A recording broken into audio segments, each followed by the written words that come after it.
capítulo 3, y antes de entrar a este estudio que continuamos dando, recordemos que cuando las puertas se abren, también se multiplican los adversarios, ¿verdad? ¿Están conscientes de eso? Así como hay gente que nos hablan, hay gente que los sabemos bien gordos, pero bien gordos. Y esto pues es imposible, ¿verdad?, de poder solucionar. Yo les decía antes en un estudio a muchas hermanas, un predicador siempre tiene que recordar que alguien va a herir, a alguien tarde o temprano. A alguien se va a sentir mal, a alguien va a ser lastimado, pero no podemos tratar de complacer a todos. Tenemos que seguir adelante con nuestra misión, predicando la verdad, teniendo una conciencia limpia, un corazón limpio, amando a nuestra esposa, a nuestros hijos, y dejarle todos nuestros enemigos a Dios. Como el pasaje que leía la hermana Blanquita, los impíos hablan cosas duras contra los justos, pero Dios levantará banderas contra ellos. Así que pues, va a ser muy difícil que un predicador le caiga bien a todo el mundo, es muy difícil.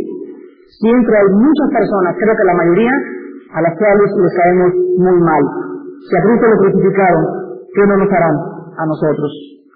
En Romanos capítulo 3, vimos del 1 al 10, la clase pasada, y estudiamos en los primeros 8 versículos la defensa de los judíos. Los judíos se defienden inmediatamente, le dicen a Pablo, si nosotros hemos caído de la gracia de Dios, si nosotros hemos sido hechos a un lado, entonces ¿en dónde están todas las promesas de Dios? Pablo les contesta esas preguntas del 1 al 8 y les dice que realmente Dios no los ha abandonado, que fueron hechos a un lado por su incredulidad, pero que las promesas de Dios se seguirían cumpliendo porque el Mesías vino y porque seguían las promesas cumpliéndose en el pueblo judío también. Ahora en el versículo 9, pregunta Pablo entonces que si los religiosos o las personas que conocemos realmente a Cristo somos mejor que ellos. Y Pablo dice que de ninguna manera, porque la Biblia nos dice que religiosos y no religiosos, blancos y negros, pobres y ricos, estamos ¿bajo qué? Bajo pecado, bajo el control y el dominio del pecado. Y ahora en el capítulo 3 del 10 en adelante, encontramos el diagnóstico de Dios, como médico, como juez y como historiador. Vimos en primer lugar en el versículo 10 que Dios diagnostica algo terrible. Una vez llegó una persona a un doctor y esta persona estaba totalmente en buen estado de salud. Y pues no tenía nada por afuera, tenía buen color bonito de la piel, en fin, estaba la persona saludable de afuera para adentro. El doctor le dice, señor Pérez, aquí están los rayos X, tiene usted cáncer en los huesos. El señor Pérez se enoja con el doctor y le dice, esto es imposible, yo estoy bien, yo estoy saludable, tiene que haber una equivocación. El doctor le vuelve a insistir, señor Pérez, los rayos X no mienten, tiene usted cáncer internamente. Cuando nosotros nos vemos en nuestra perspectiva, llegamos con Dios y le decimos, oye Dios, yo tengo una religión, yo soy protestante, soy católico, soy evangélico, etcétera, etcétera, te sirve, creo que tengo ganado el cielo. Pero al ir a tus rayos X, el diagnóstico es el siguiente, no existe ni aún uno solo. No hay absolutamente nadie que haga lo bueno. No hay nadie, en otras palabras, que esté sano delante de Dios. A ver si ustedes, simplemente vamos a seguir nosotros aquí en la Biblia, y vamos a encontrar ahora la segunda acusación de Dios contra nosotros. La segunda acusación de Dios contra nosotros se encuentra en el versículo 11. Y dice la Biblia, aparte de que no hay nadie justo, no hay quien entienda, ni tampoco quien busque a Dios. Dios nos dice a todos nosotros que no hay nadie en el mundo entero que comprenda sus caminos. Me acuerdo que fuimos con una parienta nuestra a ver a la película El Rey David hace como 4 días, y saliendo de ver El Rey David salió muy enojada. Y dice, ¿cómo es eso de que Dios manda matar? ¿Cómo es eso que el profeta Samuel llega y le clava la espada al rey Amalek porque Jehová lo mandó? O sea, los caminos de Dios son bien difíciles de entender por la gente que no es cristiana, y tenía toda la razón. Y me dice, esto para mí es locura, no lo comprendo, es que un Dios mande matar a alguien. Y yo le contesté y le dije a esta persona, fíjate que hay un hombre que en la Biblia, que hace 2000 años pensaba como tú. ¿de veras me dijo? Y dice, sí. Dijo, ¿quién fue? Y le dice el apóstol Pablo. Y dice, ¿qué dice Pablo? Y le dice, el apóstol Pablo dijo que la palabra de la cruz es locura a los que se pierden. Entonces tiene toda la razón, la gente que no conoce a la Biblia ni a Dios, las cosas que Dios hace les parece locura porque son locura a sus ojos. Entonces la Biblia nos acusa y nos dice, no hay nadie que lo entienda. Ahora ven ustedes aquí mismo en la Biblia, en 1 Corintios 2:14, ¿por qué las cosas de Dios y que Dios manda matar a los judíos en el Antiguo Testamento y que Dios conoce quién se va a salvar y quién no se va a condenar, etcétera, etcétera? Vamos a ver por qué la gente sin el Espíritu Santo comienza a juzgar a Dios de loco. Y por consecuencia, nosotros también somos más locos que el Dios que nos creó. Y nos llaman fanáticos, locos, exagerados, etcétera, etcétera. Pero vamos a ver por qué piensan de esa manera. Y dice aquí 1 Corintios 2:14. Pero el hombre natural no recibe o percibe las cosas que son del Espíritu de Dios. Porque para él, ¿qué dice? Son locura absolutamente. Y no las puede, ¿qué cosa? Entender. Porque se han de discernir espiritualmente. Entonces, todas las cosas de Dios, cuando ve una persona sin el Espíritu Santo de este libro, y comienza a ver el Antiguo Testamento, y comienza... Entonces, nosotros vemos aquí en Corintios 2:14 que el hombre natural es la persona que no tiene el Espíritu Santo. La Biblia le llama natural, o sea, así nació naturalmente. Entonces, es crimen.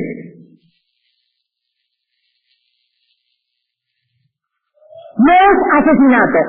A Dios nos prohíbe a nosotros quitarle la vida a alguien porque nosotros no tenemos el derecho sobre nadie, porque no es criaturas nuestras.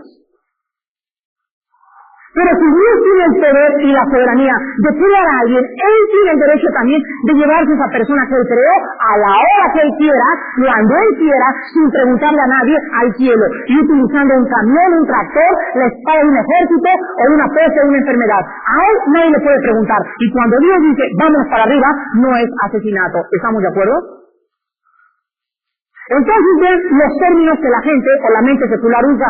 ¿Cómo es que Dios manda a matar? Momentito, en primer lugar, cuando Dios le quita la vida a alguien, no es asesinato, ni tampoco es un crimen. Simplemente le está diciendo, vámonos a casa. Y el medio que él usa puede ser diferente. Pero Dios tiene el derecho sobre cualquier criatura de llevársela al cielo o llevársela al infierno utilizando un ejército, o utilizando un ladrón, o utilizando un asesino.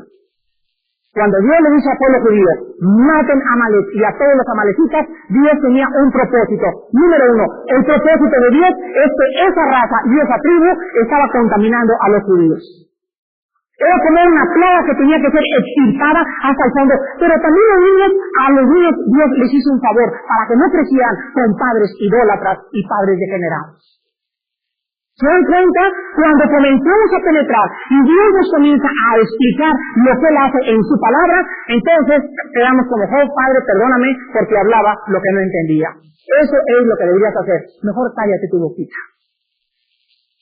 Entonces la Biblia nos acusa y nos dice, no hay quien me entienda, y Dios tiene toda la razón. Ahora, ¿qué significa? Vamos a Mateo. ¿Qué significa que las personas no entienden las cosas de la Biblia? Si no te conviertes, mi hermano, no vengas a la palabra de Dios, o amigo que me escuchas, porque todo lo que encuentres en la Biblia te va a hacer contradicción, te va a hacer locura, te va a ser imposible de asimilar en tu razonamiento. Vamos a ver por qué, dice Mateo capítulo 13, versículos del 13 al 15. Por eso les habló por parábolas, porque viendo no ven, oyendo no oyen, ni, ¿qué dices?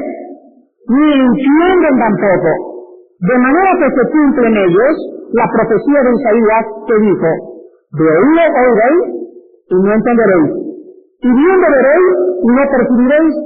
Vamos a ver por qué no entienden ni por qué oye la gente. Versículo 15, porque el corazón de este pueblo se ha engrosado, y con los oídos oyen pesadamente, y han cerrado sus ojos para que no vean con los ojos, y oigan con los oídos, y con el corazón entiendan y se conviertan, y yo les sane. Cristo llega al mundo y comienza a decirles a todos los discípulos que le rodean, vénganse para acá ustedes, les voy a decir lo que quiero decir. Y toda la gente de alrededor se quedó así. Y le preguntan a los discípulos, oye Señor, pero ¿por qué todos quedan así? ¿Por qué mi abuelita se queda así? ¿Y por qué nosotros estamos locos? ¿Y por qué ellos no entienden lo que nosotros estamos comenzando a entender? Y Cristo les contesta y les dice, porque no quieren entender.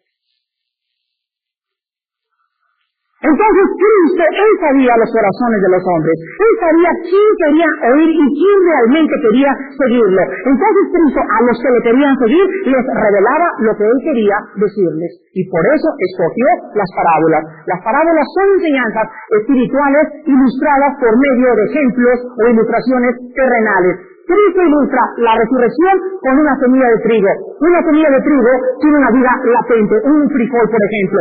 El frijol lo puedo tener 20 años en mi mano y en 20 años, si no cae a la tierra, el frijol no sirve para nada. Hasta que el frijol caiga a la tierra, el contacto con la tierra lo rompa y toda la raíz y la vida que está dentro del frijol en mi mano no sirve para nada. Cristo dijo, cualquiera que tenga una vida como la del frijol en su mano, la está desperdiciando, porque la vida dentro espiritual está latente.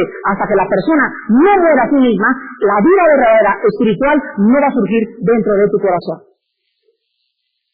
Entonces Cristo utiliza las parábolas a propósito porque la gente no quería entender y a propósito les hace más difícil el entender para que no lo comiencen a perseguir y a burlarse. Pero sin embargo, esto fue exactamente lo que la gente hizo. Como yo les digo a muchas personas que van a la estudio Apocalipsis el lunes, oigan, hermanitos, no les den esas cintas de Apocalipsis a alguien que es increíble porque le ponen a girar a 100 kilómetros por hora. Les dan una empachada como ustedes no se imaginan. ¿Por qué? Porque oyen que la ramera y que el sistema y que el religioso y se quedan así.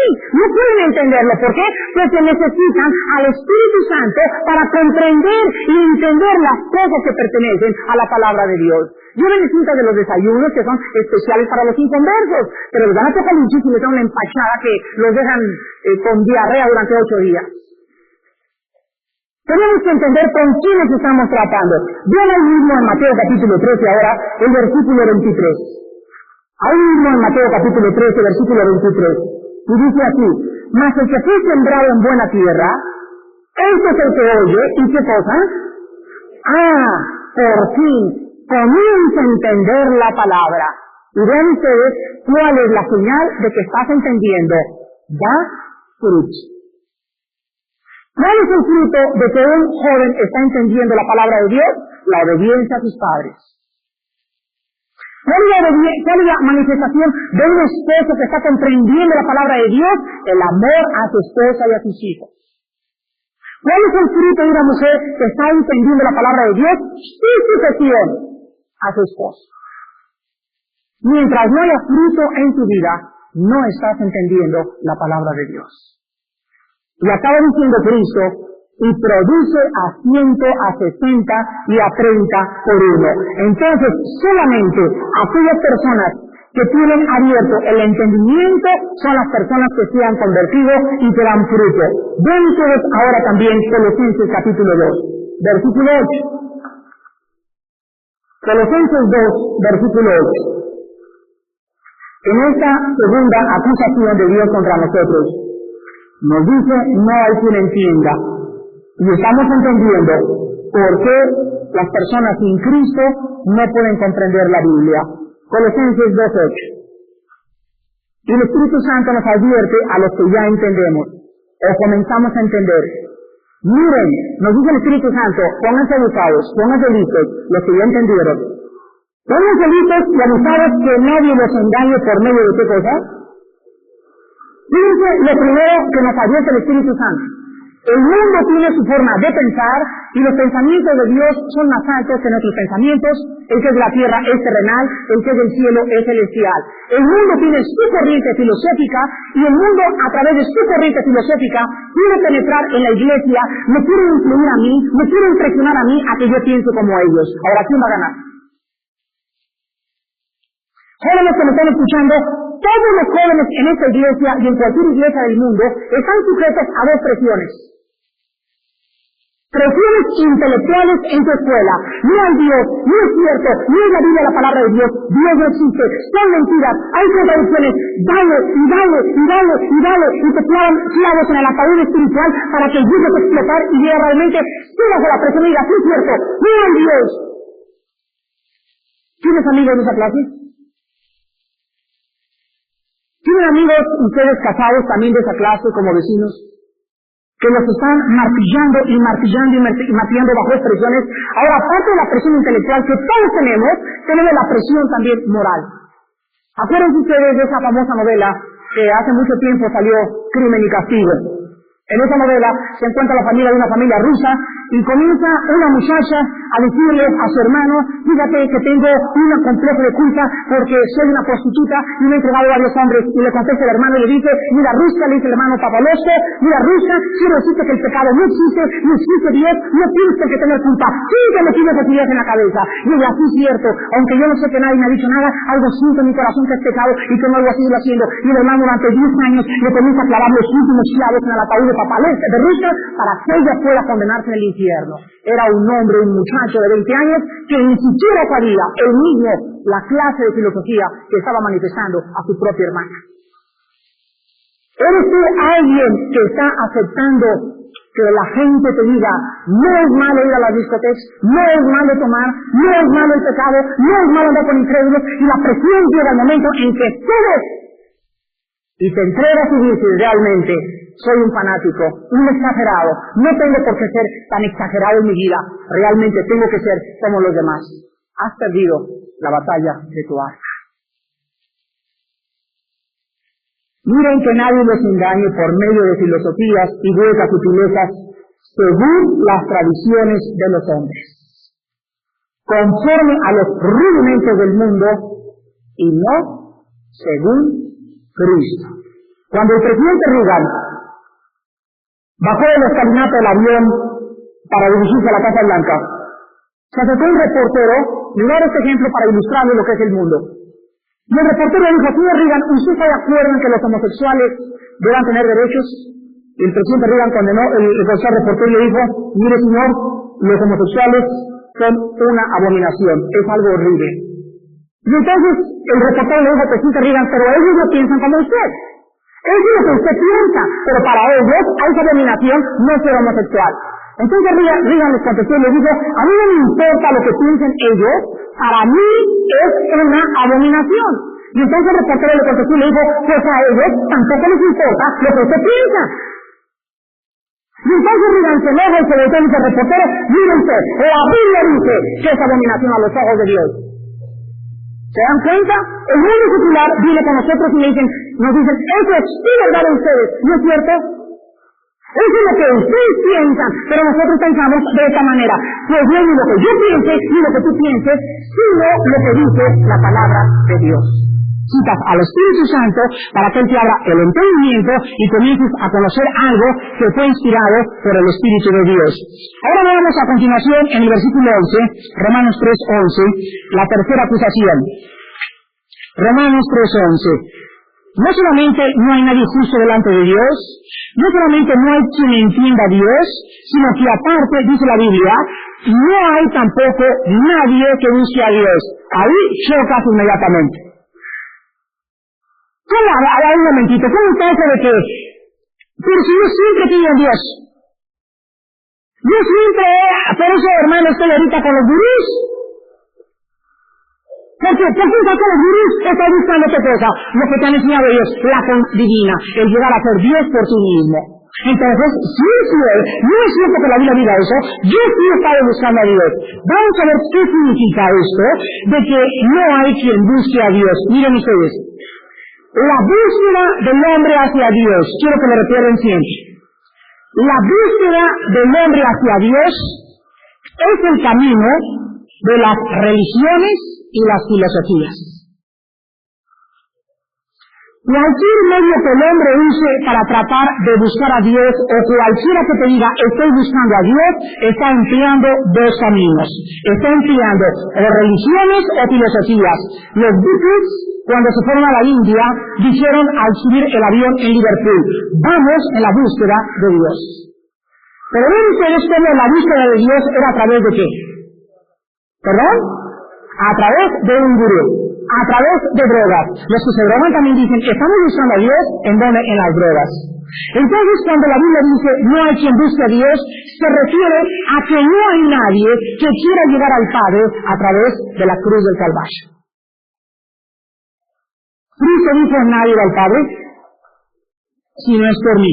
Entonces cuando dicen, no, Cristo, claro que sí, yo siempre estuve en Cristo, y vamos con Cristo, Señor Jesús, ¿verdad que tú siempre has estado conmigo?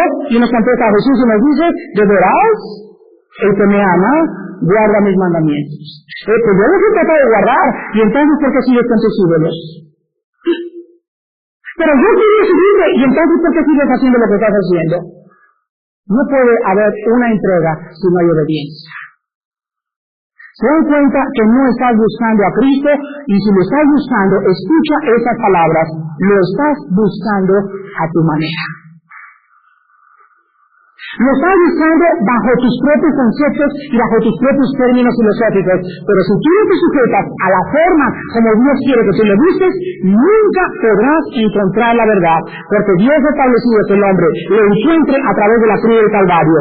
Dice Proverbios 14:12. Hay caminos que parecen derechos.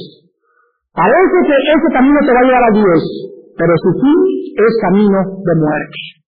El camino de las religiones, el camino de las filosofías, el camino de las drogas, el camino de los gurús, son caminos que conducen al infierno. Ningún camino de ellos te puede llevar a encontrar a Dios.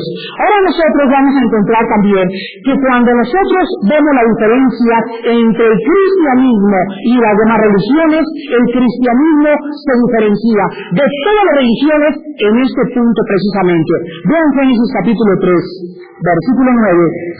Y vamos a encontrar aquí en este versículo que cuando el hombre cae en el pecado, no es verdad que el hombre busque a Dios. El hombre se esconde de Dios. ¿Y quién toma la iniciativa? Génesis 3:9. Mas Jehová, Dios llamó al hombre y le dijo, ¿dónde estás tú? ¿Quién está tomando la iniciativa entonces? Entonces el cristianismo es Dios buscándonos. Las religiones es el hombre buscando a Dios. A ver, apunten eso por favor. Las religiones es el hombre buscando a Dios a través de sus obras y sacrificios. El cristianismo es Dios buscándonos a nosotros. El diablo está detrás de ese aparato. Enrique, déjame decirte esta mañana. Entonces nosotros encontramos que Cristo dijo, he venido a buscar y a salvar lo que se había perdido. ¿A qué vino Cristo? ¿A qué? A buscarnos y a sacarte de tu religión. A eso vino Cristo. Me dijo mi hermano el otro día, le doy gracias a Dios, porque me vino y me encontró y me salvó de mis pecados y de mi religión. Entonces cuando Cristo te encuentra, te saca de los gurús, te saca de la religión, te saca de la metafísica, te saca de la dianética, te saca el control mental, porque si realmente te encontró, Cristo no te deja ahí. Nadie puede decir, yo voy a la iglesia cristiana el domingo y a la dianética el miércoles. Eso no es verdad, no puede ser cierto. Porque si realmente tú te has convertido, lo primero que dejas es la antigua filosofía o el sistema equivocado en el que tú creías que podías encontrar a Jesucristo. Entonces Cristo nos encuentra y nos saca de nuestras filosofías, de nuestras religiones y de nuestros pensamientos. ¿Se acuerdan la señora que les platiqué en Cuautla? Una señora que me dijo, llegué a una hermana y me dijo, Armando, ¿qué crees? Mi mamá se quiere convertir y quiere recibir a Cristo. Y dije, caray, qué cosa más bonita y más emocionante que tu mamá quiera recibir a Cristo. Y a la salida del estudio, me dice la hermana, quiero recibir a Cristo. Y yo le hubiera dicho, ¿verdad? ¿Quién quiere recibir a Cristo? Y ella hubiera levantado la mano. Pero le dije, ¿usted ya sabe cuáles son las condiciones? Ah, claro, creer en Él. Y dije, no solamente creer en Él, sino también renunciar al pasado y a las prácticas ocultas. ¿Cómo que? Sí, usted no puede seguir siendo bruja y seguir siendo cristiana. Ella era bruja. ¿Sabe lo que ella quería? Agarrar a Cristo y ponerlo ahí en su buró, junto con Buda, con el panzoncito ese, junto con Mahoma, junto con la dianética, junto con el control mental, y aparte Cristo. No le molestaba en lo más mínimo tener un Dios más en su recámara. Pero dice la Biblia, no hay otro nombre bajo el cielo en que podemos ser salvos. 1 Timoteo 2, porque no hay más que un solo mediador entre Dios y nosotros. Y dice la Biblia, yo soy el camino, la verdad y la vida. Si tú eres profesante de seguir a Cristo, no puedes seguir en los ídolos, en el ocultismo, en la dianética, en el yoga, en las filosofías orientales, porque no puedes servir a los amos. No es verdad que hayas creído que Él es el único nombre. Quieres a Cristo y quieres 5 dioses más junto contigo. Y la Biblia dice, no puedes servir a dos señores. Vemos nosotros en cuarto lugar, que dice el versículo 2 en Romanos, todos se desviaron. En Isaías 53:6 encontramos que dice, todos nos desviamos como las ovejas. Cada cual se apartó de su camino. Dice Cristo, cuando yo vine a la tierra, unos estaban con la religión, otros estaban con la metafísica, otros con Barrabás, otros con Judas Tadeo, otros con San Cristóbal, otros con el niño de Atoche, otros... Todo el mundo traía su rollo, unos con los mormones, otros con la dianética, otros con los testigos de Jehová, otros con los católicos, otros con los protestantes, y todos creían, todos vamos al mismo Dios, y Cristo dice, vengo a perdonarles sus pecados y a sacarlos de los testigos de Jehová, de los mormones, de los protestantes, de los católicos, de la dianética, de la metafísica, a sacarlos de un sistema y poder colocarlos en mi cuerpo para que sean parte de mi cuerpo y de mis huesos y de mi carne, y entiendan que el cristianismo no es una religión.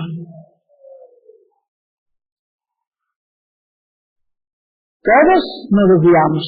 En 1 Pedro dice, porque ahora que habíamos estado apartados, hemos vuelto al pastor y obispo de nuestras almas. Cuando Cristo me encontró a mí hace 12 años, yo estaba perdido en las filosofías. Otros estaban perdidos en el alcohol. Otros decían, soy católico, pero se ponían una borrachera cada 8 días, pero eran católicos. Otros iban a la iglesia protestante y decían, yo siempre desde niña fui a la iglesia protestante, pero nunca en su vida dieron fruto. Todos se desviaron, todos, cada quien con su rollo, cada quien con su filosofía, y todos diciéndonos, eso es lo que tú piensas, eso es lo que yo pienso, eso es lo que él piensa, eso es lo que ella piensa. Los homosexuales, las lesbianas, los borrachos, los filósofos, los religiosos, cada quien, como dice el dicho mexicano, cada quien con su rollo.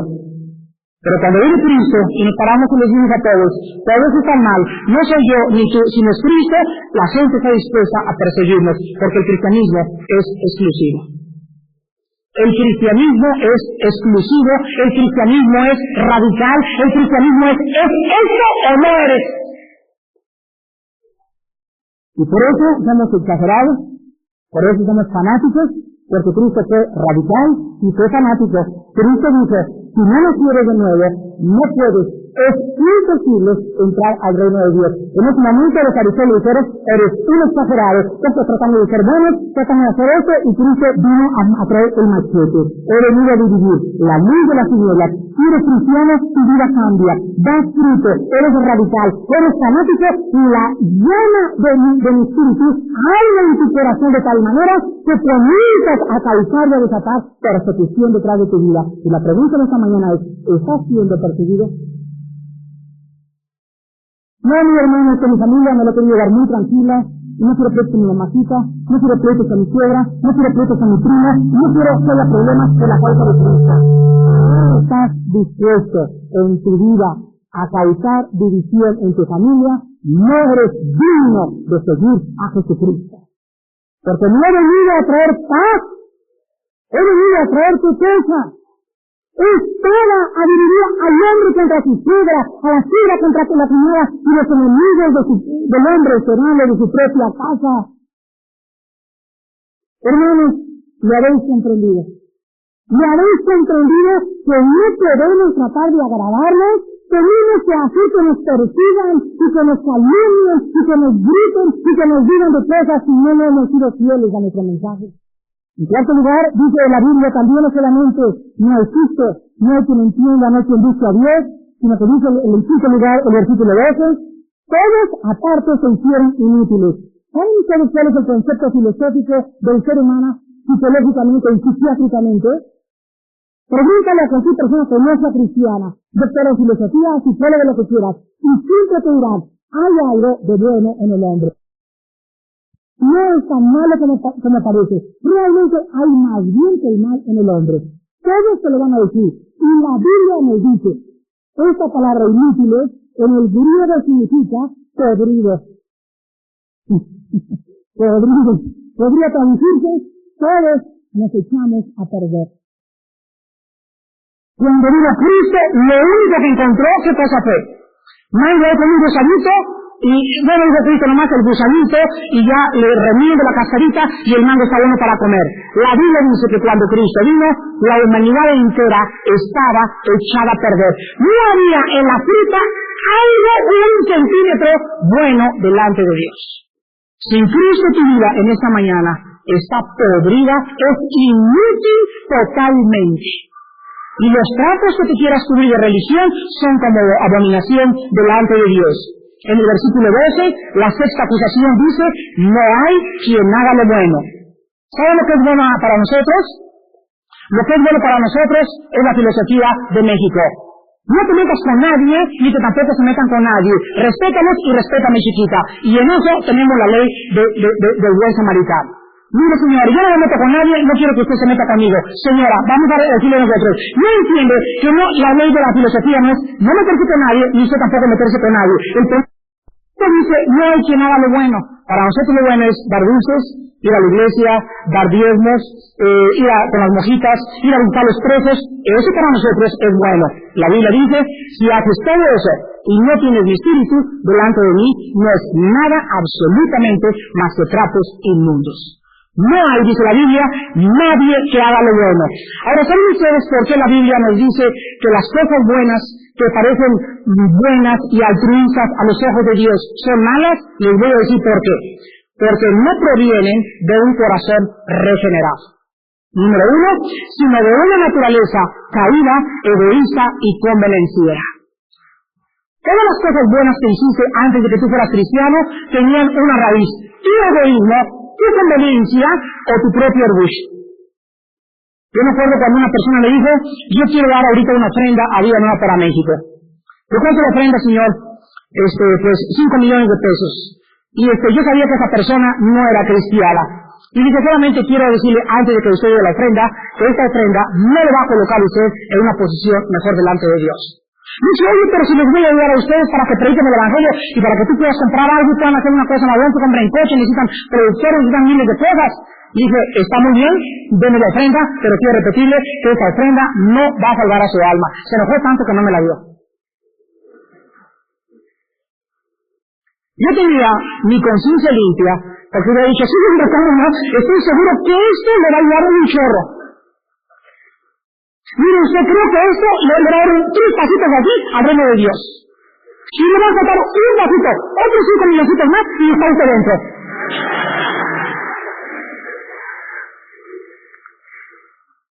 Hermanos, los motivos por los cuales hacemos lo que hacemos son vistos por un Dios que dice, yo escudriño tu corazón. Y tus motivos para mí es más importante.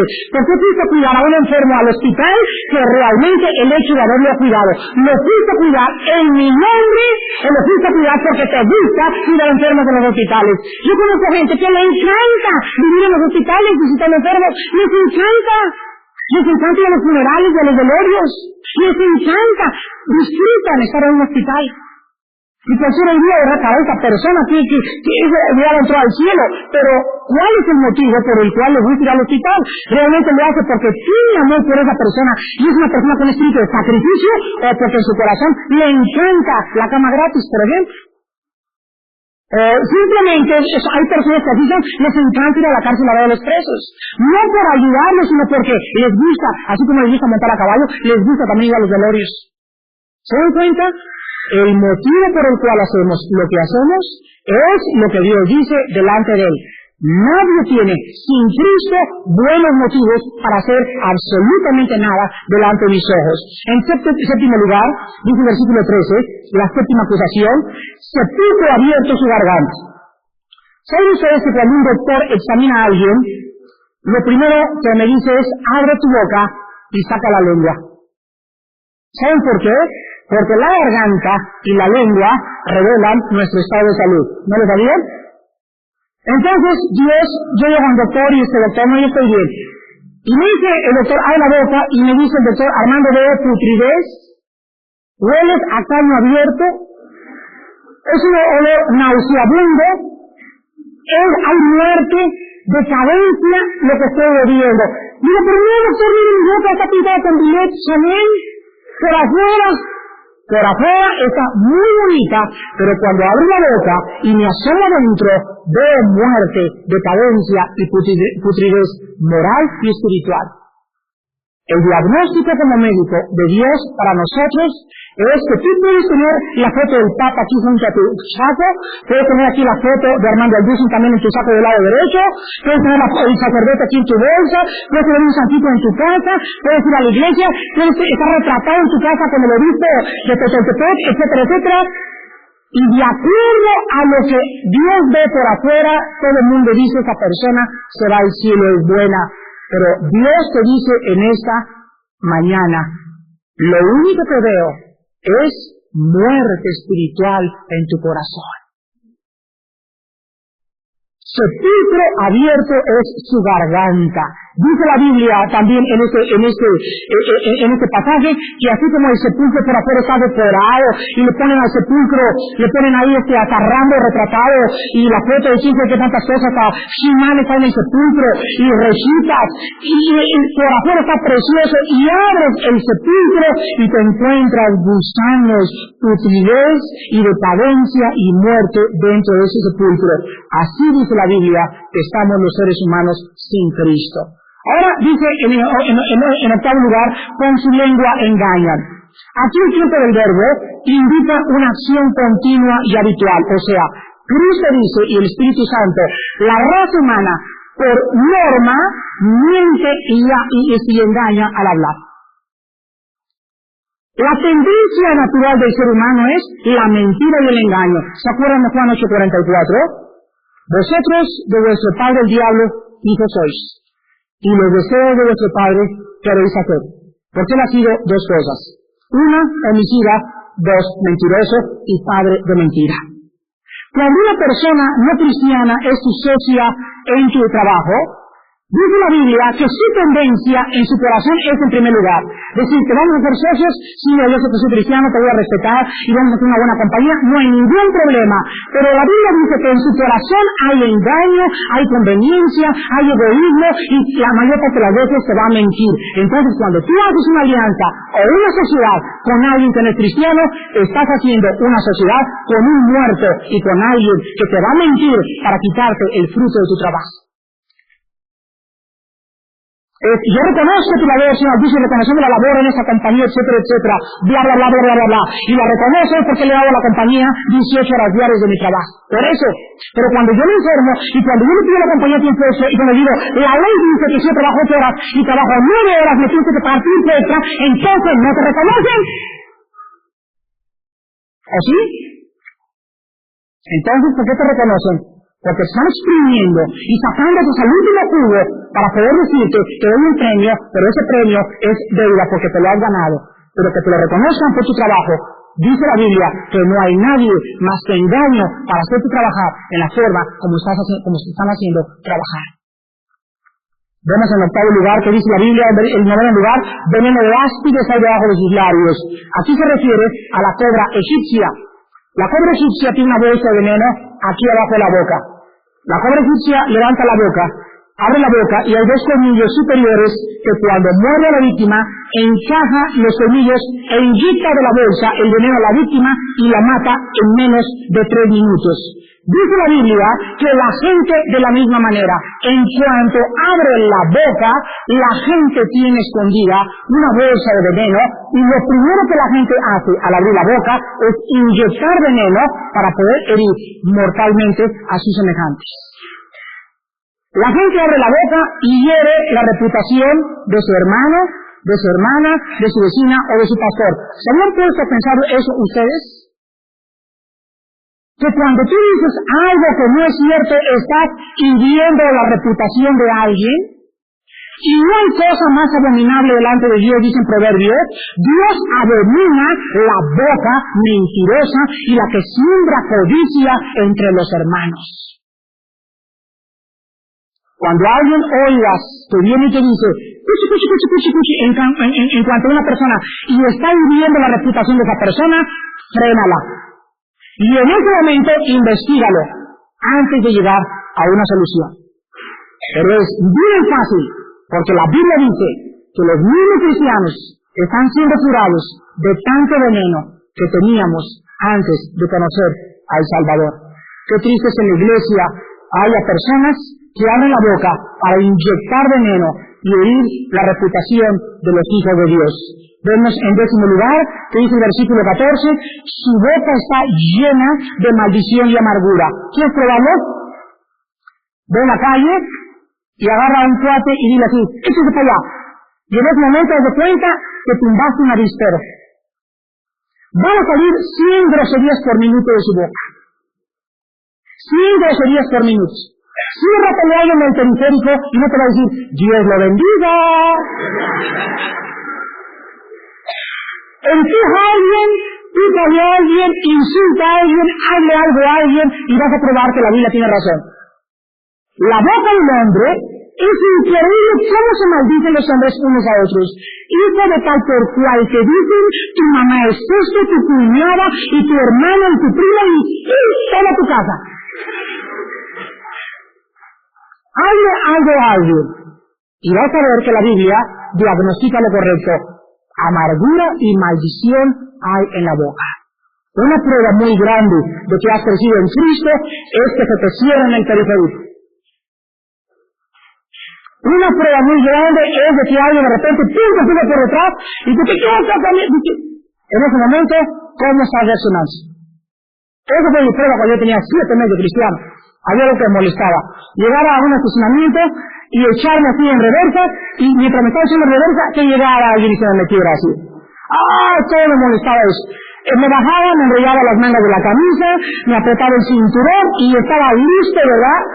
Ahí era bronca segura. Bronca segura, y si no, hasta por afuera el coche los sacaba y los golpeaba y los pateaba, los sangraba y me iba contento y orgulloso de que soy primo de Rambo. Tenía 7 meses de cristiano, llevo una capucha y me hacen eso. Y en ese momento solamente le dije, Señor Jesús, ayúdame, te lo suplico por favor. Y agarré, apagué el coche y me comencé a subir las mangas, pero ya le había pedido perdones a Dios y ayuda.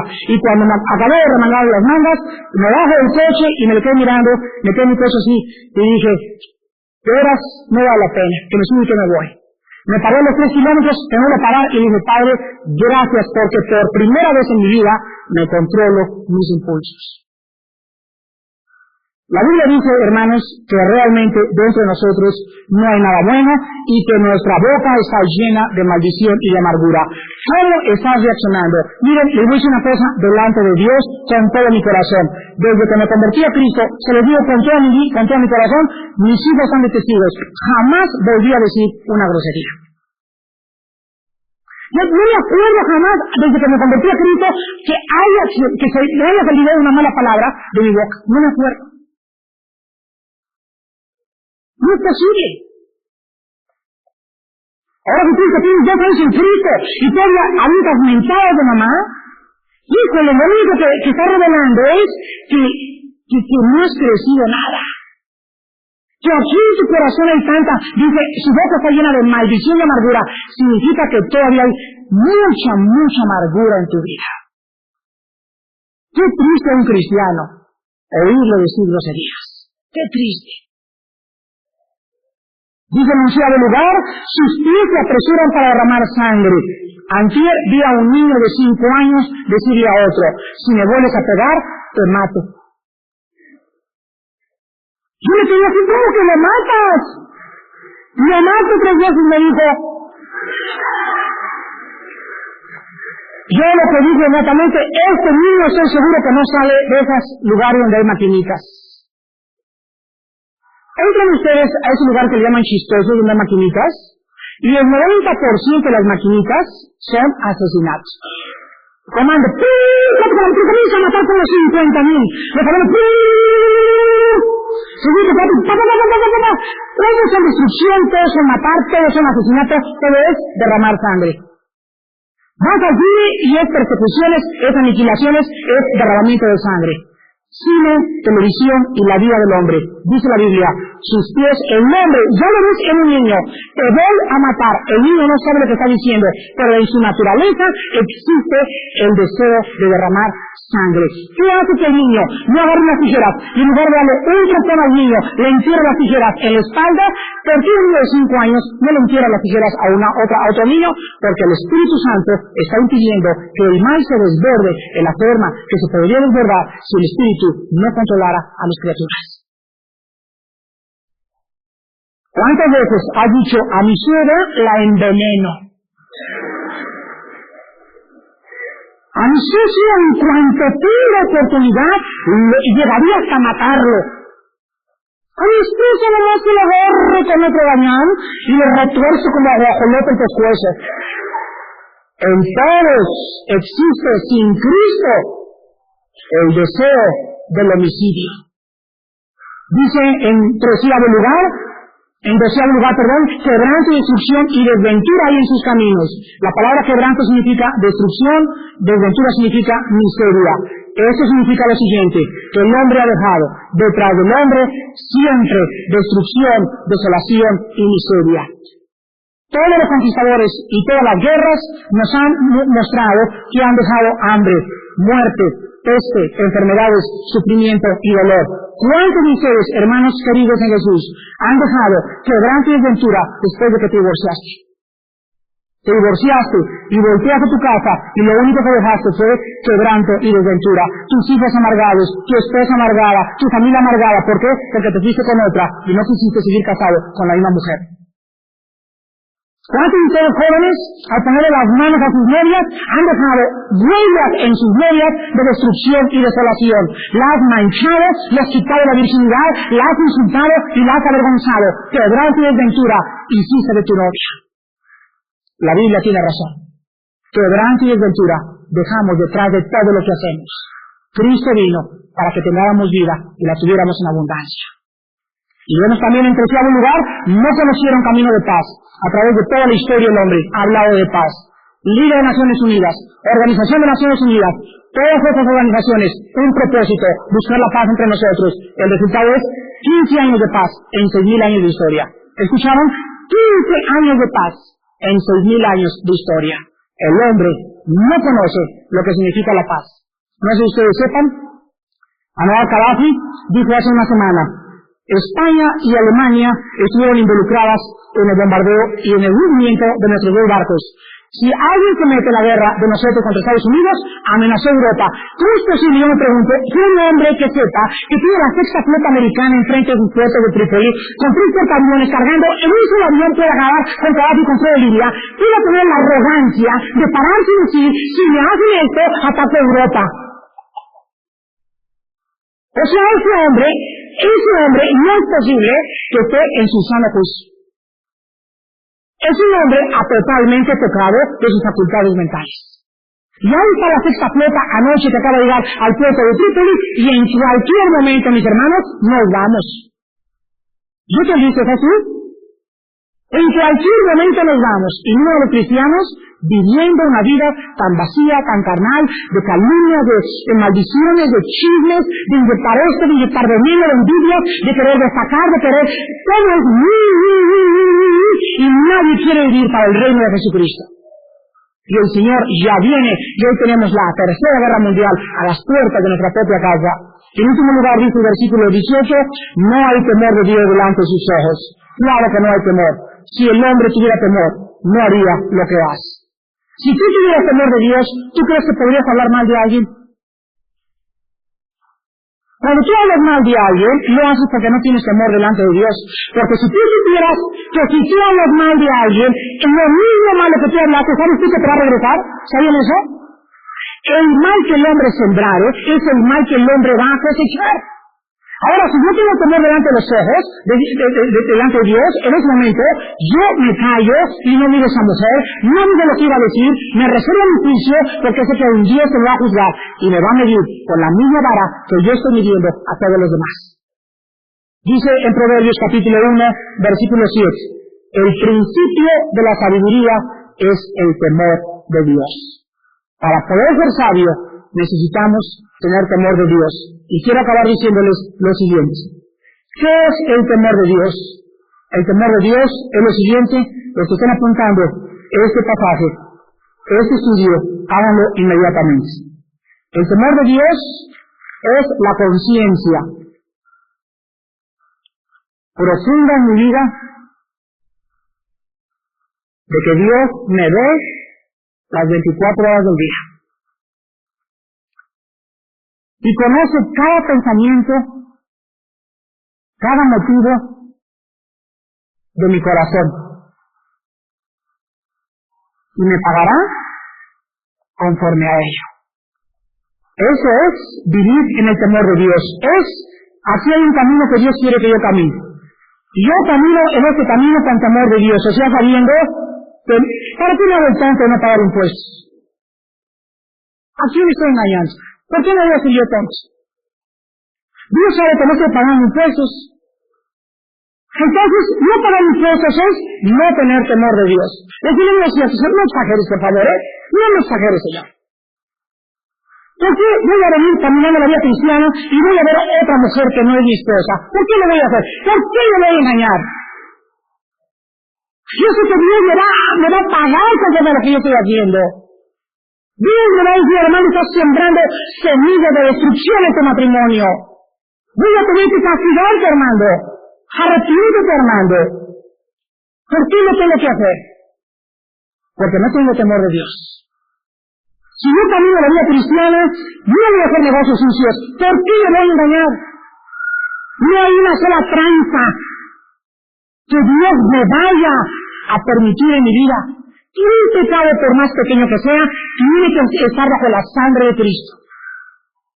Dice la Biblia, no hay temor delante de sus ojos. Por eso las muchachas ahora tienen relaciones sexuales a los 14, 15 años de edad, toman, se marihuanan, fuman, etcétera, etcétera, van a discotecas, se juntan con incrédulos. ¿Por qué? Porque no hay temor en sus ojos delante de Dios. Le están diciendo, no te metas con nosotros, que estamos viendo nuestra propia vida. Por eso los hombres parecen caballos bien alimentados, relinchando tras cualquier muchacha que no es su esposa. Por eso transan, por eso roban al gobierno, por eso no pagan impuestos, por eso asesinamos, por eso matamos, por eso perseguimos, por eso nos divorciamos, por eso nos vamos con los amantes, porque no hay temor de Dios delante de nosotros. Pero cuando Cristo viene a mi vida, Él trae el temor de Dios, y el temor de Dios es el principio de la sabiduría. Oremos y despidámonos. Señor, en esta mañana, en contra de nuestra naturaleza natural, hemos escuchado tu diagnóstico donde tú has dictaminado que la raza humana, sin la salvación de Jesucristo, es como una fruta podrida.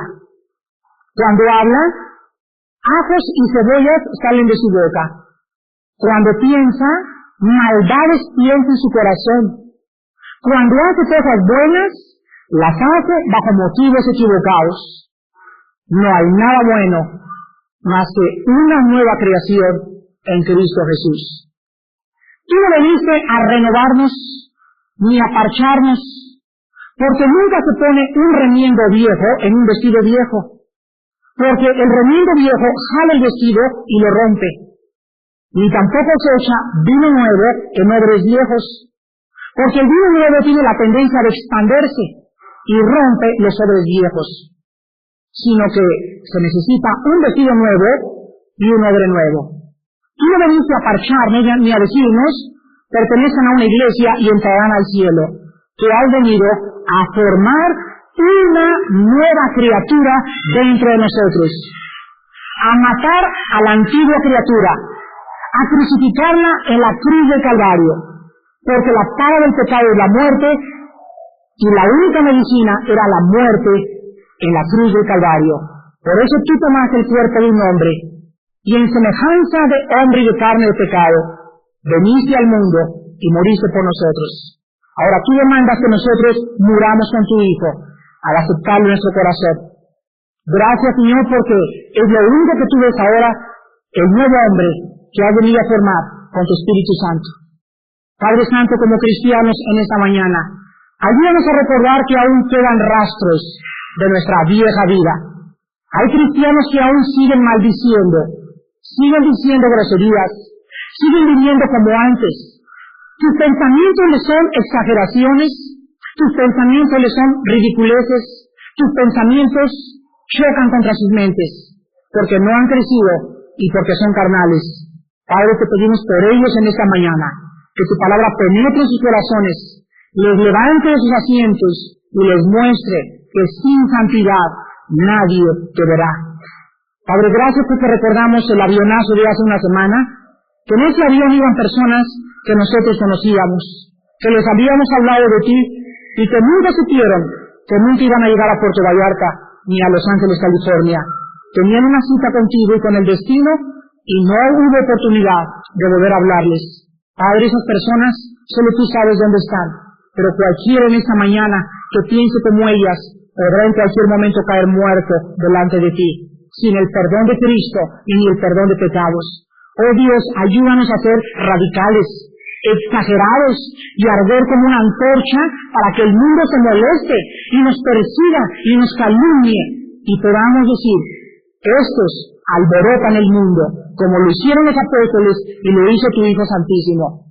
Y en esta mañana, si hay alguien que quiera entregarle su vida a Cristo, aceptar el diagnóstico de Dios y permitirle a Dios que Él sea el que entre como doctor, como médico, y que cure con su sangre preciosa